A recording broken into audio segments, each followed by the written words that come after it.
Does UCF have any chance of winning the Big 12? I'm not so sure.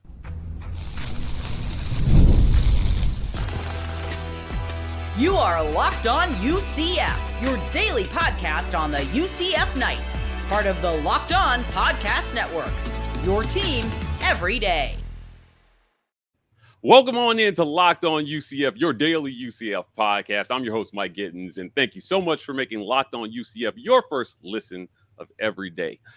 Joining me today is Spencer McLaughlin. He is part of the network here and covers college football at a high level. Spencer, let's talk some Big 12 here. UCF is on a 3-game slide right now. It's tough. The Gus Bus is running out of gas. I wanted to get your thoughts today on what they have to do. They've got an important game Saturday versus Iowa State.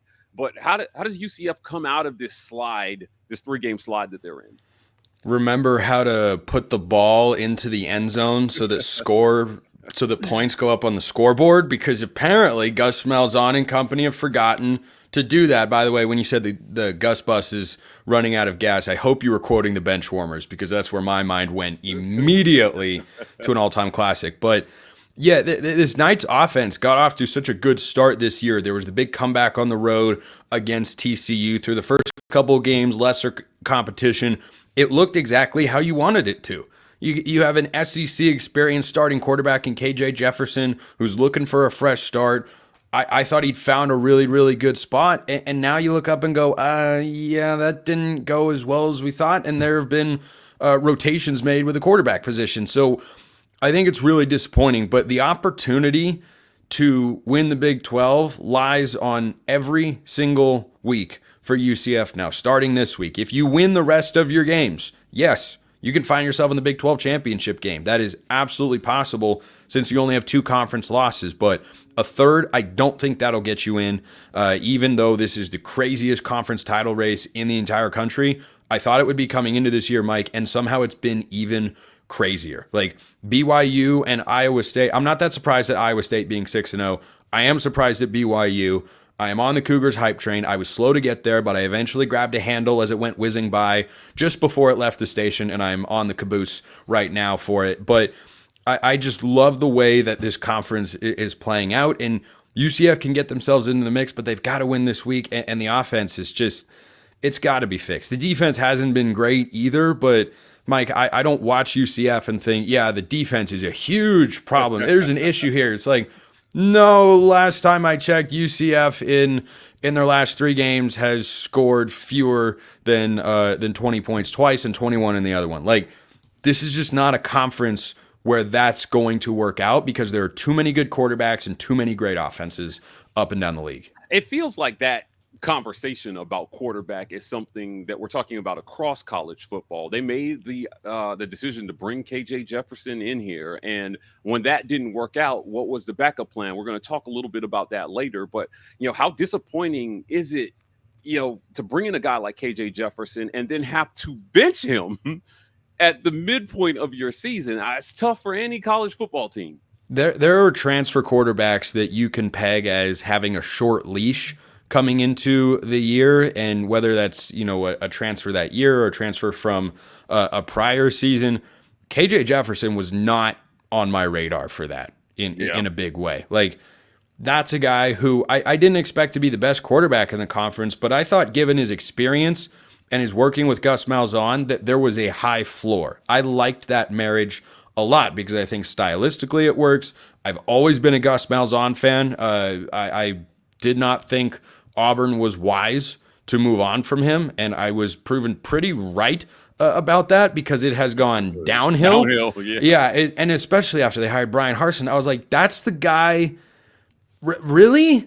And then there was a lot of conflict there, and it was all a mess, and Auburn's still trying to find their way out of it. And so I've always liked Gus Malzahn and thought it was a good hire for UCF. You get an experienced coach, a guy who's been at the high level, has a good track record with quarterbacks and recruiting as well. I just don't think this team is as ready as people like myself thought they were going to be. And if you told me that before the season, I would have said, oh, well, maybe the defense isn't quite there. And the fact that it's the offense, I think, is highly concerning, because if Gus Malzahn isn't making it work offensively with KJ Jefferson, like, where is it going to work? How is it going to work? Is it just, not Gus Malzahn's time to thrive as a head coach in college football anymore? I'm not ready to jump onto that particular train of thought just yet, but it has crept up on my mind like, maybe this board has just kind of passed him by, and he's been a good coach before, but he's not the same guy that he used to be. Season's not over. There can still be, a lot of good things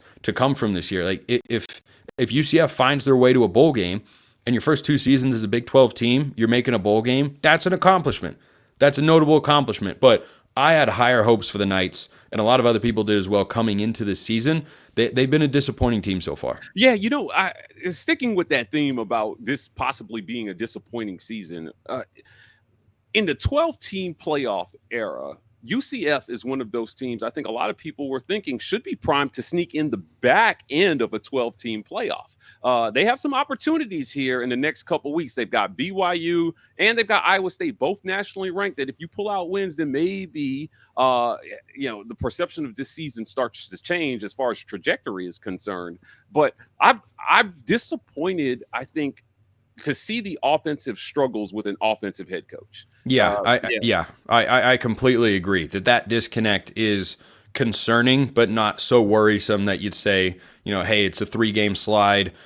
Let's fire Gus Malzahn and find a new head coach. Like, I don't think you need to jump into that camp just yet.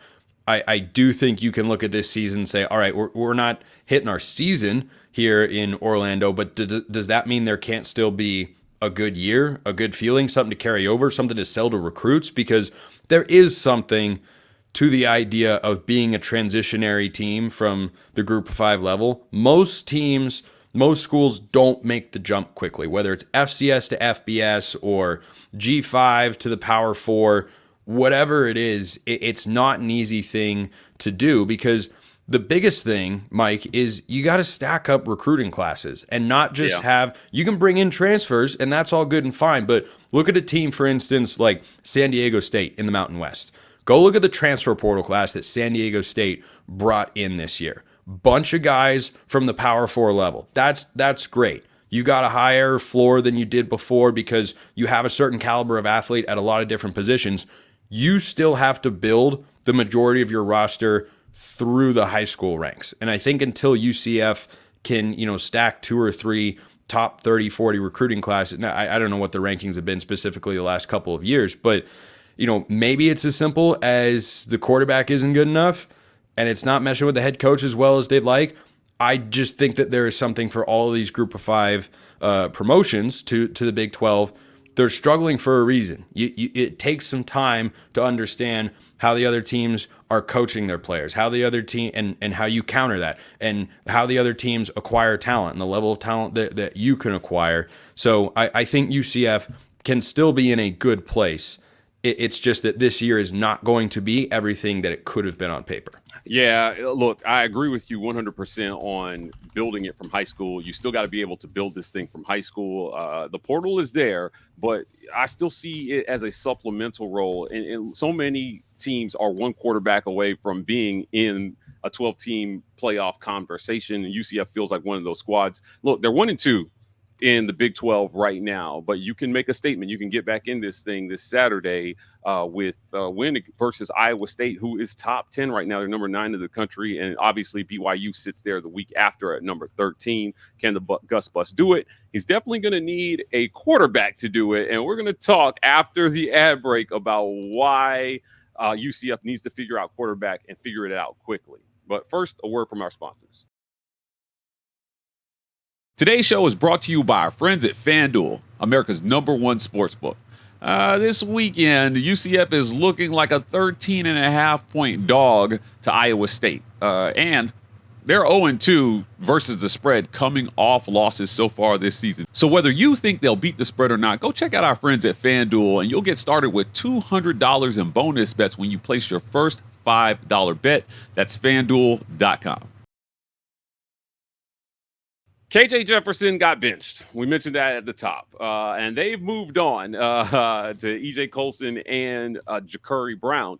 Look, they made the decision to give EJ the start Saturday, but it ended up being Jacurri at the end who took over, and he finished the second half. Now, he's mobile, and he created some issues, I think, defensively for Cincinnati, but it was a kind of a spurious start for him. Can they continue to rotate quarterbacks like this, or does Gus have to commit to Brown to get this thing done? Well, that's a tough position to be in. I did want to just have one note to supplement the point I was making before about recruiting. The last 3 recruiting classes for UCF, and no surprise that the 2024 class makes a jump as they officially get into the Big 12, just the high school classes, 52nd, 50th, and 39th. That's what fundamentally has to change. And by the way, for an American Conference school, that's not a bad place to be. It's a pretty good place to be. But is that good enough to get you to the top of the Big 12 and have one of the best rosters in the league? No. So I think that still has to be given time to develop, and is a point that's an important one to make about the adjustment that I was alluding to. As to your question with the quarterbacks, Mike, I go back and forth on this. I think it comes down to, what do you think the rest of the roster is? Because if KJ Jefferson is not going to be able to throw the football consistently and complete forward passes, then there's really no upside there. Because if you don't think the rest of the roster is ready, and you're like, this is still a 6 to 8 win team at best, you can have, I can easily justify, let's have a forward-thinking mentality, and let's play the young guy, and let's get him in there and say, make mistakes, learn on the job, throw interceptions, read coverages, just have experience, and build for the future. But am I confident that Jacurri Brown is the guy that can do that? I don't know. Oklahoma thought that they had all the answers. I was told very passionately, by the way, by Oklahoma Sooners fans, that Jackson Arnold was the problem, and Michael Hawkins was out playing him in practice, and it was all going to be okay. And I said, guys, look, I'm not saying Jackson Arnold played great. He did not. He's not the problem. He's not the problem. No, it's just, you can't justify keep. And then they put up 3 points in Red River, and I'm like, how we doing, guys? How we doing? But that's the predicament that you find yourself in. KJ Jefferson might not be the solution, but he might actually have fewer problems because the potential is in there. And he is learning this offensive system as the season goes on. I mean, I'm an Oregon guy, and I can tell you Dylan Gabriel looks a lot more sure of himself, confident, and understanding the protections and what checks to make now than he did 4 weeks ago or 5 weeks ago when they played Idaho and struggled in the fourth quarter at home, and they beat Ohio State this past week. They don't beat Ohio State if it's the week 1 version of Oregon, but those things can take time to click, and maybe it's just taking longer for KJ Jefferson and company. So I think that's a tough spot to be in, but that's the dichotomy that Gus Malzahn has to look at. Do I want to play the young guy and see if he is, future? Is he your future? Yeah, right. Yeah. Is he your future? Because if you believe that he is the future and the present has no chance of doing anything special, then yeah, you probably go with Brown. Spencer, that's a great point about whether or not, where do you feel like your season's at? Because again, you're 1-2 in conference, but if you win the next 2, your season outlook changes dramatically. Right. Dramatically. So, and you have to factor in that the standard for success for UCF right now, at least in my view, is not automatically making the Big 12 championship game. Yeah, I thought they could be a dark horse team coming into this year, but I never viewed them as a conference title contender. I don't think that's a reasonable expectation. And, I think BYU, that came along with UCF, Houston, and Cincy, I think they were a group of 5 team, but not the same. Like, I'd seen them, if you go back to, I think it was the 2021 season, they went like 5-0 against the then Pac-12 South, RIP. And I think that program has shown it can be at a higher level, and UCF hasn't gotten there yet. So if you beat either BYU or Iowa State, the outlook of your season changes because there is value on the recruiting trail, on the publicity front, to saying, hey, look, we just picked up a top 15 win. And do you think that Brown can lead you to that place? And if you don't, then the next 2 games you should see KJ Jefferson at quarterback. But if you put KJ out there and it's a struggle again and they're averaging 14 points a game or whatever it is against 2 quality opponents, then you make the change and say, okay, this was a fun experiment and worthwhile because he had proven to be capable of winning games in a Power 4 conference before. But if the next 2 games are losses with KJ Jefferson back there, then I see no upside to playing him the rest of the year. I think that's time that should be spent giving Brown an opportunity to prove himself. Yeah, again, UCF is not the only college football program with this predicament about, again, you started one guy, you went out and you got a guy in the transfer portal. It's not working out. Obviously, you went and got that guy because you maybe felt like the quarterbacks on your roster weren't ready. They weren't in a spot to take over. And now you're having to go to them mid-season and decide, what does this mean for my season? Like I said, it's a spot that we've seen Gus in before in his previous stops. When he's been able to find a quarterback, certainly it's been magic at times. Not a lot of magic happening so far this season, but they do have a little magic at wide receiver so far. And we're going to talk about that in our next segment after this ad break. Guys, do you ever need a little boost in the bedroom? You need to stop worrying about your performance and get Hims, so you can feel confident knowing you can get hard and stay hard whenever you're in the mood. Hims is changing men's healthcare by providing you with access to affordable sexual health treatments from the comfort of your couch. No insurance is needed, and one low price covers everything from treatments to ongoing care. That's hims.com/lockedon for your personalized ED treatment. hims.com/lockedon.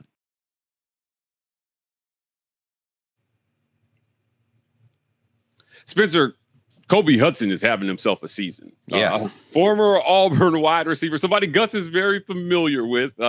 He survived Brian Harsin and he got to UCF. And now he got out. He needs like an I Survived t-shirt, like they give you at Splash Mountain. I survived Brian Harsin.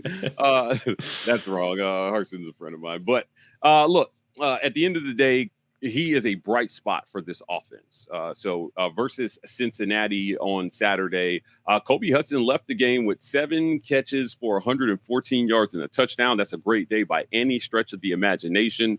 Look, can these guys get the ball to him is where I'm at. Can you get the ball to your playmaker, which is Kobe Hudson, and let him eat? I feel like you had to lean into the things that are working. Kobe Hudson is the thing that's working for them right now. He is, but the concerning thing for the Knights is even when he has productive games, it doesn't automatically mean the offense has a great output. Sure. You know, but that is one tool. I don't think it's the only tool. Like staring at Kobe Hudson's box scores or snap counts, routes run, and like total productivity with Brown at quarterback versus Jefferson. I don't think that's the only metric you should be looking at to determine, hey, which quarterback should we be going here? I think that goes back to our conversation earlier in the more big picture angle. I think that's a much better way to assess how you want to deal with the quarterback position. I think Gus Malzahn knows that, but certainly it can be a tool. Like it's not everything, but it is something.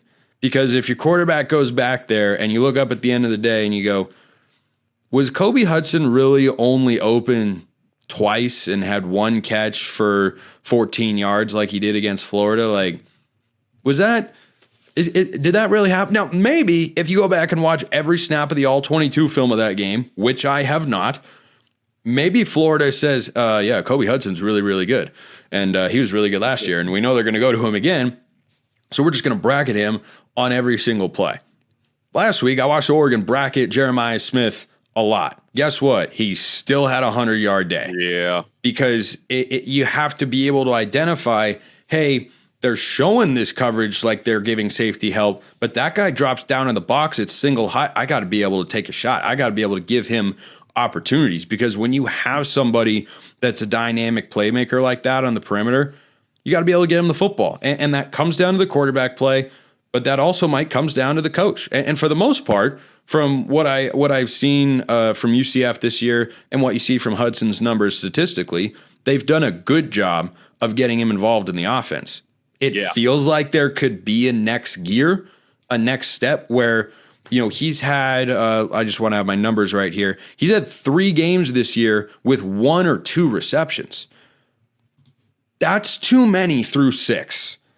And I look, again, I don't know if that's on the coach. I don't know if that's on the quarterback. But too it's many on games with a low amount of receptions. Correct. Yeah. 3 games where he has had 1 reception or 2 receptions. So that shouldn't happen.